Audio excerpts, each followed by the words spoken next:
محرم کی 10 تاریخ کو اگر کوئی شخص اپنے گھر والوں کے نفقے میں کھانے پینے میں نفقے میں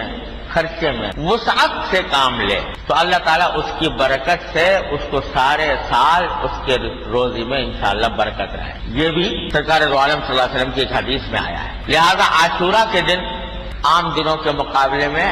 اپنے گھر والوں کے لیے کچھ بہتر کھانا بنانا یا بہتر کچھ معمول سے کچھ زیادہ ان کو. محرم کی 10 تاریخ کو اگر کوئی شخص اپنے گھر والوں کے نفقے میں کھانے پینے میں نفقے میں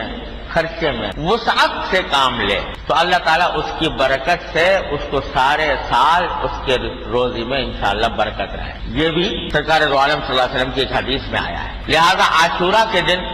عام دنوں کے مقابلے میں اپنے گھر والوں کے لیے کچھ بہتر کھانا بنانا یا بہتر کچھ معمول سے کچھ زیادہ ان